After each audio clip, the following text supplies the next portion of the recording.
ওদের লাশ নিয়ে কাটতে যাবো না। একজন আসুক আমাকে বলুক আমার হাজবেন্ডের যারা মারছে তাদের শাস্তি দিবে, আমি আমার হাজবেন্ডের লাশ নিয়ে যাবো। আমার হাজবেন্ড বেরোছে 2 ঘন্টাও হয় নাই ভাই, 1 ঘন্টার মাথায় 1 ঘন্টা তাও সেখানে আছে যেখানে আছে। 1 ঘন্টার মাথায় কেন ওকে মারবে? ওকে বাসা থেকে বের হতে পারবে না? বাসা কোথায় ছিল আপনার? আমার বাসা রায়েরবাগ মোহাম্মদবাগ, রায়েরবাগ মোহাম্মদবাগ। উনি কোথায় গুলি করছেন? না একদম না, বের করবেন না, একদম সাংবাদিক তো বের করবেন না আপনারা, বের করার মতো রাইট আপনাদের নাই।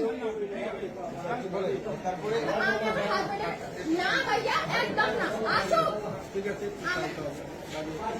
ভাইয়া। আমার 2 বছরের বাচ্চা, আমাকে কি জবাব দিব? 2 বছর মাত্র, জন্মদিনটা গেছে।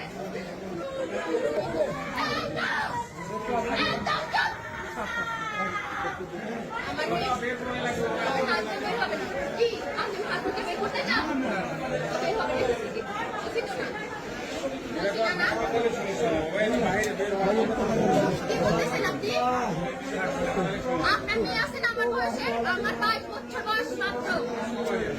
আমার জীবনের দাম কি? আমি বাকি জীবন কিভাবে কাটাবো? আমি কবে মারা যাবো তা তো ঠিক নাই। আমি এতগুলো বছর কিভাবে কাটাবো?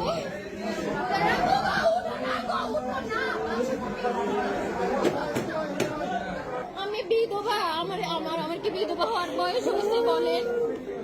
আমার মাত্র 22 বছর। কিভাবে আমাদের সাথে তুমি রাত্রে ঘুমাইবা না? বলো না, ঘুমতে ঘুমতে তোমার একটা বয়সে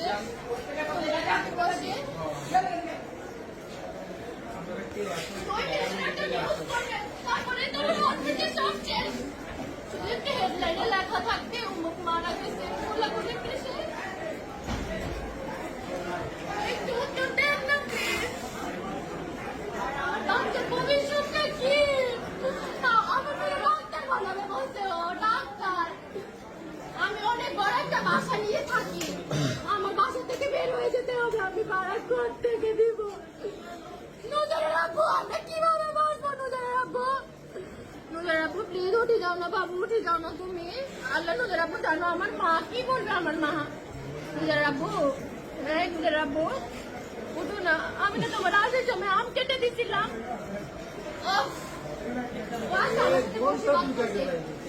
আল্লাহ আমি মানি না, আমার হাজবেন্ড মারা গেছে, আমি মানি না। কোথায় ছাত্ররা কই? ছাত্ররা কই? কোথায় ছাত্ররা? আর প্রধানমন্ত্রী কই? উনি কখন মানবে বিচার?